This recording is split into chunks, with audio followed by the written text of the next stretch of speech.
Welcome to American Black Journal. I'm Stephen Henderson. The financial picture is continuing to improve in Wayne County. For the second straight year, the county is projecting a surplus in the general fund operating budget.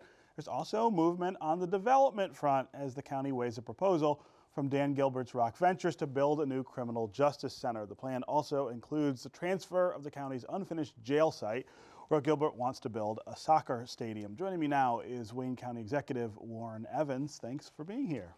Thanks for having me back, Steve. Absolutely. Let's start with this proposal to move the Criminal Justice Center from where it is over to sort of, I guess you'd call it the east side of downtown Detroit. There's a lot of moving parts here, and there are a lot of numbers that are now out in the public. Just give me quickly your first reaction to what Rock Ventures put on the table. Yeah, and by the way, a lot of numbers we haven't seen yet either. Well, right, that's right. There are more numbers to come. My initial reaction is it's not one of those proposals you would dismiss out of hand. It has potential. The devil's in the detail, and it takes some vetting, but it's certainly worth looking at. There are some decided advantages to the proposal, not the least of which is if it turns out to be as good as it looks to some people, we'd wind up with 3 brand new buildings, a new jail, a new courthouse, a new juvenile detention facility to replace an old courthouse that certainly needs to be replaced, and a non-completed jail. On the other hand, at this point, I can't look at the proposal and know that what they're proposing would meet our needs because it doesn't have that level of specificity. Yeah.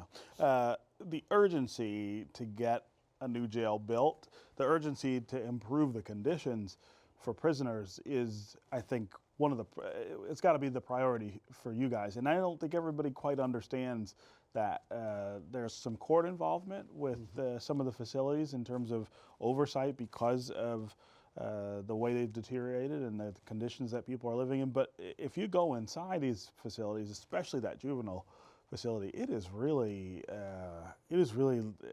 mind-blowing how desperate that situation is. Well, the 2 jails, what we call Division I and Division II, Division I was probably built in the early 30s, late 20s,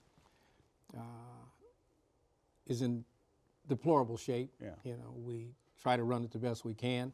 And the new jail, the one they call the new jail, is in just as bad a shape. People don't understand. It was day one, when it was brand new, was built for 550 people. It's never had less than 1,100 in it. Right. So it's been functionally obsolete for a quarter of a century.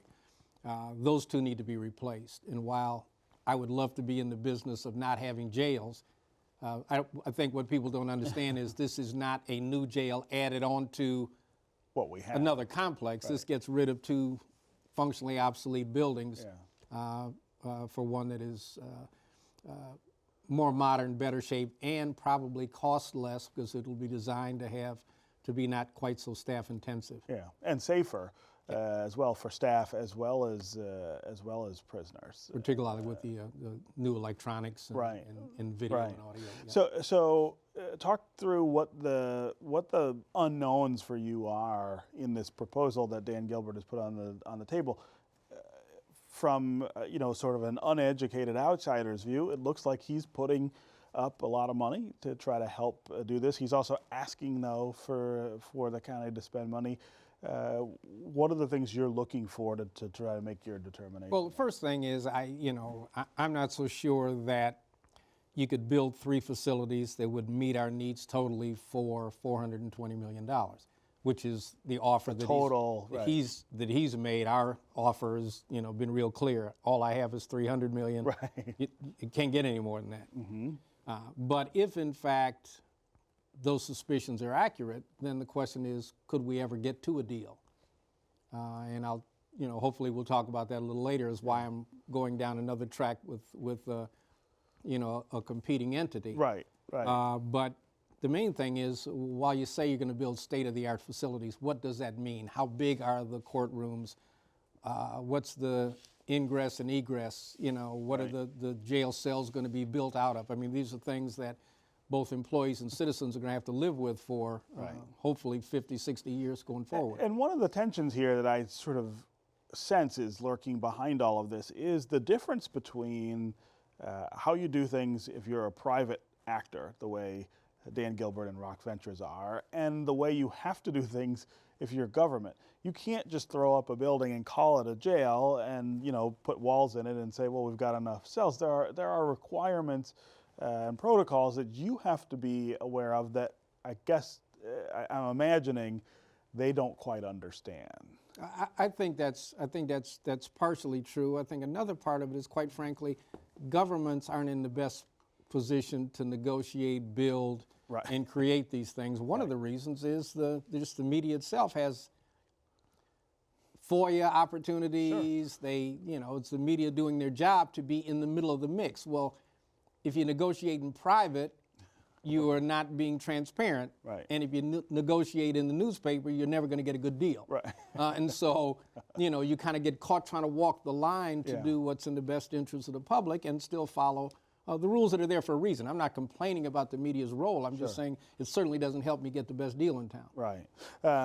Let's talk about what would happen if you don't go ahead with this deal that Rock Ventures put on the table. You are still pursuing the possibility of picking up where we left off with the partially built jail that's still there. Talk through that proposal. Yeah, and I'm very glad that you mentioned it, Stephen, because people tend to think that while we're vetting a new proposal, we're stuck in the mud. And we're not. We're working towards, we released on the 10th an RFP to Walsh Construction Company that proposes to finish the jail on the existing site. Yeah. And within a couple of months, we should have their answer to the RFP with their cost.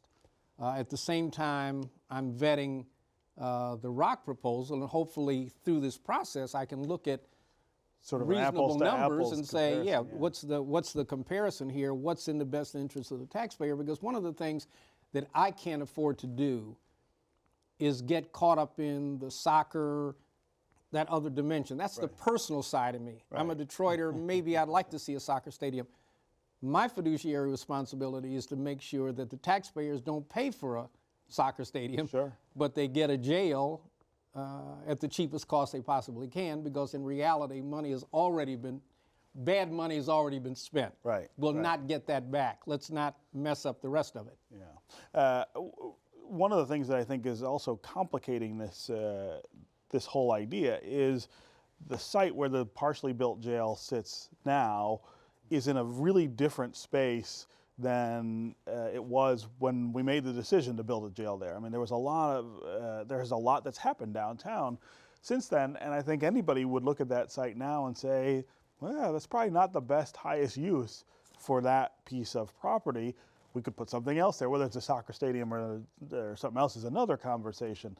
But that's got to put some pressure, I think, on you guys, at least in the public sense, that people are like, I can't believe you're going to finish a jail on the front doorstep of the entrance to downtown. And I get that from people, but that's not an apples to apples comparison. That is not my issue. My issue with taxpayers' money is, how do I build a jail the cheapest that I can possibly build it? And if it's on that site, that's where then you have to do it that way. But the reality is, you can look at that two different ways too. I mean, the initial Rock Ventures offer a couple of years ago was $50 million. Now, if you analyzed it with this proposal, it's closer to $120 million. I think part of that speaks to the increased value of that spot. From where you talked about it earlier. But I'm not divorced of the importance of having a more business dynamic downtown. Right. I just can't wear that hat in this deal because it wouldn't be fair to the taxpayers. Yeah. I want to change the subject here. When you were elected county executive, we had a conversation about the finances of the county and some of the cost overruns that exist in parts of the county that you don't really control. I mean, the county is sort of an odd entity in the sense that you're elected to manage the whole county.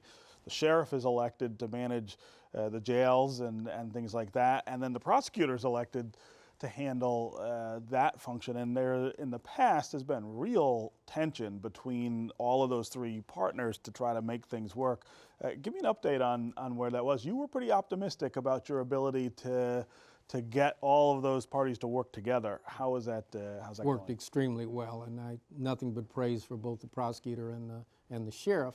The odd insight that I had is I was a previous sheriff, You used to be the sheriff. and I had been abused by the previous county executive. And so when you're an abused child, you got two options. One is continue to be an abuser or learn your lesson and say, I'm not going to function Manage that it way. And differently, I've right? chosen not to be an abuser. And it has worked well. They have both worked very hard on their budgets. Just our budget surpluses indicate, that hasn't happened in 8 or 9 years. Yeah. So I'm absolutely excited about it. Yeah, county finances overall are in a better place than they were when you took over, but you continue to press this issue at the state level of how the state helps local governments, meet their budget obligations. Update us on where you are on that. You were going around the state talking to people. And we have been to just about every major city in the state to talk about it. And I think I'd characterize it more as I would like the state to stop hurting us as much. We're 50th out of 50 states in terms of revenue that we're taxed that winds up going back to local communities. And as the governor has said in his State of the States, you don't want to be 50th in anything. Well, I don't think you want to be 50th in this either. Yeah. And so whether it's revenue sharing or whatever the answers are, it's clear that many, many communities that are winding up in consent agreements and emergency managers, and that is not just local incompetence, it's also underfunding. Support, state support. And the consensus that I got from traveling throughout the state is that the problems are the same everywhere. They may have a bigger multiplier some places than others. So the real hard lifting is now as we're starting to cull through all of the potential options, whether it's Proposal A or Headley or whatever it is, income taxes, local income taxes, whatever it's sales tax, whatever it happens to be. You got to get a consensus statewide, and consensus is always a hard thing to do, and so we're working at trying to work through the first layers of that. I'm curious what kind of reaction you've gotten from the legislature to this effort and from the governor. I mean, they have been a little checked out on this conversation from my point of view for the last 6 or 10 years. Nothing, but not either they're false. We're still in the process of formulating the ask. Still waiting, right? Yeah, and we're trying to build some consensus among local communities and local electeds as to how do we go about, the elephant one bite at a time. And Right. so it's not that the governor